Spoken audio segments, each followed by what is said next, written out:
Hi all, ఈరోజు నా day అయితే లెమన్ వాటర్ అండ్ నెక్స్ట్ ఇంకా బ్రేక్ఫాస్ట్ కోసం అయితే దోశ మీద కొంచెం అవిసె గింజలు పొడి వేసుకొని తినేసాను. నెక్స్ట్ నా లంచ్ కోసం నేను ఈరోజు స్పెషల్గా గార్లిక్ చికెన్ సలాడ్ చేసుకున్నాను. దానికోసం అయితే వెజిటేబుల్స్ అన్నీ చాప్ చేసుకొని పెట్టుకున్నాను.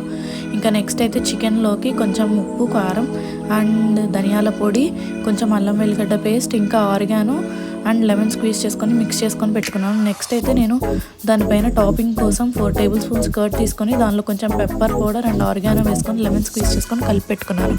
నెక్స్ట్ ఇంకా మ్యారినేట్ చేసుకున్న చికెన్ని వితౌట్ ఆయిల్ ఏమి వేయకుండానే ఆ వాటర్ మొత్తం ఇంకిపోయేలాగా కుక్ చేసుకున్నాను. నెక్స్ట్ ఆ చికెన్ని తీసేసి ఇంకా కొంచెం గీ వేసుకొని తర్వాత గార్లిక్ వేసుకొని మంచిగా రోస్ట్ అయ్యాక కొంచెం మిల్క్ వేసుకొని ఇంకా నెక్స్ట్ ఆ చికెన్ని కూడా బాయిల్ చేశాను. ఆ మిల్క్ తోటి మొత్తం రోస్ట్ అయ్యేలాగా చేశాను, ఫ్రై లాగా.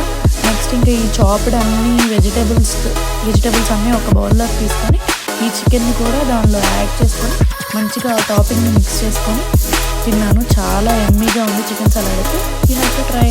Thank you.